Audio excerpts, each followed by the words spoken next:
E o plano cessar-fogo está bem próximo. O que é que acontece? Depois disso, desse barulho todo que aconteceu, né, dias atrás, em que Zelensky bateu boca com Trump e J.D. Vance, né, o vice-presidente e o presidente americano, tudo de lá para cá houve uma série de mudanças, negociações das mais diversas. E o fato é que agora, segundo J.D. Vance, né, segundo Marco Rubio, principalmente, tá vendo aqui, Marco Rubio, começando a dizer o seguinte: olha, agora está nas mãos de Putin, está na quadra de Putin, como eles utilizaram. Eles disseram o seguinte: olha, a bola está realmente na quadra deles, né, dos russos, tudo vai depender do que eles vão pensar em fazer. Está programado para hoje, 12 de março, né, ter os Estados Unidos oficiarem, trazerem de forma oficial para a Rússia como essa questão do cessar-fogo, né, como é que vai funcionar. O fato é que a Ucrânia concordou com um cessar-fogo de 30 dias, agora terça-feira, né, na conversa que rolou na terça, né, nas negociações com os americanos e tudo mais, uma situação bem diferente, sem tanto holofote e com muita pressão e curiosidade, em meio a toda uma tensão e problemática lá em Kursk. Então, os ucranianos tiveram que negociar uma situação bem tensa, tentando inclusive lançar um ataque de drones mais fortes para cima de Moscou, para gerar todo um movimento e dizer: olha, americanos, nós estamos mortos, olha aí o que nós fizemos, né? Apesar de não ter dado muito certo, todo o barulho, todo o frenesi, né, da mídia internacional está em cima do cessar-fogo em si e de Kursk, do que está acontecendo lá nos arredores de Sudza, a cidade ter caído, enfim, e ter enquanto eu estou gravando aqui, só cerca de 100, 120 quilômetros quadrados no máximo é ocupado pelos ucranianos, e olhe lá, né? Mas o fato é que o primeiro encontro oficial, né, entre os dois países, desde o confronto que ocorreu recentemente, né, deu certo aparentemente. Estava vendo aqui algumas recapitulações, que estava sendo programado, decidido, digamos assim, e não se falou muito como é que vai ser exatamente esse cessar-fogo, tá? Pelo menos a mídia não sabe muito bem como é que vai funcionar. O Kremlin ainda não tinha se pronunciado de forma oficial, tá? Não chegou a dizer alguma coisa. Até o próprio Peskov estava comentando isso: olha, deixa chegar aqui alguma coisa oficial para poder a gente decidir o que é que comentar alguma coisa do que rolou lá na Arábia Saudita. E saber se Putin, no caso nós, governo russo, né, vamos dizer sim ou não a esse primeiro passo. E segundo Marco Rubio, deixando bem claro o seguinte: olha, o primeiro passo é ter o cessar-fogo. Depois disso, vem as garantias, né? Se mantiveram esse mesmo papo. Aí onde entra a grande questão, que é o seguinte: é, é possível que Putin nem diga sim, nem diga não, diga que vai pensar, precisa consultar seus conselheiros de segurança, de uma certa forma. Por quê? O que acontece? Se a Rússia tenta um cessar-fogo neste exato momento, na maioria dos frontes que estão ocorrendo nessa exata circunstância agora, 12 de março de 2025, os russos estão atacando, estão avançando. Por exemplo, imagina um cessar-fogo em Kursk, agora na situação que está. Ia ficar muito estranho, não tem muita lógica. Ou então, serviria apenas para os ucranianos recuarem o mais rápido possível, né, e os russos ocuparem o setor. Sei. Você pega Chassif Yar, ao norte de Chassif Yar, os russos voltaram a avançar rumo a Kramatorsk. Tem os confrontos ocorrendo em Velika Novozilka, que dá a entender claramente que vão voltar novamente a acelerar os passos. Teve o avanço recente em Andrivka, que os russos estão fazendo a famosa etapa de limpeza, né, de análise do fronte, casa por casa, para poder voltarem a avançar. Eu não sei até que ponto é vantajoso o Putin dis dizer um sim agora de imediato. Eu não sei se vai ser interessante.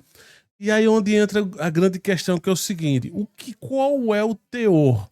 O que é que de fato está escrito nesse cessar-fogo? Como é que vai funcionar? Vai ser a partir de quando? O que é que vai estar em jogo? Onde é que as tropas vão ter que ficar? Por exemplo, em vários locais há um confronto corpo a corpo. Como é que vai funcionar? Vai cessar fogo ali e acabou? Ou vai ter uma zona de amortecimento para poder, alguns dias da semana, recolherem os corpos, recolherem equipamentos? Como é que vai funcionar isso? Então tem muita coisa por trás e, evidentemente, só quem sabe é exatamente eles que estão criando, né? Estão montando ou montaram, no caso, esse cessar-fogo. Os russos já vinham meio que dizendo que não gostam muito da ideia de cessar fogo, porque mais ajuda, segundo Peskov mesmo, que estava dizendo, até o próprio Lavrov eu vi falando sobre alguma coisa, dizendo que mais beneficiaria os ucranianos do que eles, os russos, né? Mas vamos ver o que é que tem por trás, o que é que foi acordado lá em Jeddah, né, na Arábia Saudita. Eu estava vendo aqui, é, quando perguntado sobre a reação de Moscou à proposta de cessar-fogo, Peskov diz: "Olha, você está se precipitando, não é algo que queremos fazer." Falando com a mídia, aí tanto Rubio como o Waltz, né, que é o conselheiro de segurança, disseram ontem que usariam vários canais diplomáticos para nos passar informações detalhadas sobre a essência das conversas em Jeddah. Precisamos receber essas informações primeiro.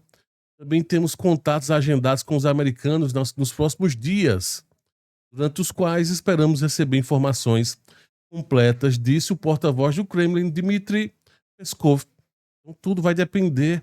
Então não é de uma hora para outra, tá? Não vai ser, vai ser agora, acabou. Existe todo um trâmite legal agora de envio desses dados, de como é que vão enviar, como é que vão comunicar, tem que ter uma linha segura, tem um monte de coisa por trás, tá? Mas esse cessar-fogo seria de 30 dias. O que é que pode acontecer? Vamos lá. O sim pode até rolar baseado no seguinte: vamos usar a lógica. Nós estamos chegando, o que é que os russos podem fazer? Como dizem o pessoal às vezes, né, cozinhar o galo. Talvez retardem um pouco para trazer um resultado. Quando o degelo de fato começar, o degelo tá para começar, tá? Agora em março. Quando o degelo começar, vai ficar muito difícil, vai ficar um período extremamente lamacento, difícil se movimentar. Aí é interessante um cessar-fogo, vamos supor. Vai ter cessar-fogo. O que é que vai acontecer? Teoricamente seria um momento ruim de avanço, de recuo de avanço dos dois lados. Teria muitas mortes, pouco avanço territorial. Só se os russos estiverem numa situação muito boa até a data da assinatura do cessar-fogo. Em algum local, por exemplo, o caso de Kursk, que deve ser resolvido até domingo, segunda-feira, no mais tardar, em questão de tempo de ser feita a limpa, né? Não sei se criar uma zona de amortecimento russa, mas de pelo menos expulsar os ucranianos do seu território é uma questão de tempo. Mas aí vem a pergunta, beleza, vai fazer isso e depois? Então é possível que os russos demorem um pouquinho, digam sim para o cessar-fogo de 30 dias, que coincida com a temporada de gelo, um período mais difícil de se movimentar. E aí, quando o sol começar a bater mais forte, quando a coisa começar a funcionar melhor, vai ser exatamente depois desses ditos 30, 40 dias. E aí tudo recomeça. Qual o problema? Qual é o risco? Neste período, os ucranianos conseguirem se reagrupar em algum local. Evidentemente, os dois países vão ter inteligência de um lado e do outro para saber como é que vai estar a movimentação das tropas, para onde é que eles estão indo. Olha, exemplo, os ucranianos vão apostar em tudo, com tudo em Pokrovsk, por exemplo. Como é que sabe? Porque deslocaram uma quantidade grande de tanques e de soldados para lá, para bem próximo. Então, quando encerrar o cessar-fogo, vão vir com tudo lá para Pokrovsk. Então, a Rússia vai ter que se programar para lá, senão Pokrovsk vai cair nas mãos ucranianas. Estou dando um exemplo, tá? Então, vai rolar muito isso. Nesse momento, há toda uma problemática deles não, os ucranianos não conseguirem raciocinar, estão perdendo espaço, não conseguem pensar, não conseguem definir uma lógica, e os russos só vão avançando, vão moendo, e aí com esses 30 dias vai dar tempo pelo menos eles pensarem. Qual é a questão todinha? É que a maioria desses generais, desses comandantes ucranianos, eles são tão teimosos como esses generais da velha guarda russo, tá? O pessoal tá vendo que a coisa tá desandando e mesmo assim, Budanov dias atrás estava domingo ou foi sábado, domingo eu creio, estava dizendo que estava tudo sob controle lá em Kursk. E assim foi acontecendo em outras situações. Então o pessoal, não sei se nos bastidores a coisa é pensada diferente, mas na prática, de forma pública, não tem, mas e até claramente, não tem tido uma mudança interessante no fronte. Colocaram mais soldados em Pokrovsk, no caso ucraniano, e só. Mas não fizeram nenhuma mudança de estratégia mesmo em si. Continua um moedor. Avançam 500 metros, 1 quilômetro, e aí de forma lenta e gradativa ao longo da semana os russos reocupam de novo. Aí eles vão, fazem um avanço em Toretsk, um assalto com o regimento Azov, de 2, 3 frentes diferentes, de 2 principais frentes, norte e sul, e aí passa isso um ataque relâmpago. Aí passa uma semana, os russos recuperam de novo, lento e gradativo. Entendeu? Então não tem nenhuma. Então, pode ser que seja das duas, uma, é aquilo que eu falo, esses 30 dias sirva para de fato reagrupar e melhorar alguma coisa, ou não vai adiantar muita coisa, porque o modus operandi, a cabeça, a doutrina militar que precisa ser mudada, e isso não está mudando, tá? Diz aí o que você acha de tudo isso. Putin vai dizer sim, vai dizer não, vai colocar um talvez bem grande por trás. Vamos aguardar para ver cenas, né, desse próximo capítulo, que agora está chegando aparentemente num possível cessar-fogo. Agora resta saber se Putin vai dizer esse tal sim. Deixa o teu comentário o que você acha de tudo isso, o que eu comentei agora no final, se é vantajoso, se não é vantajoso, para quem é. Quero saber a tua opinião.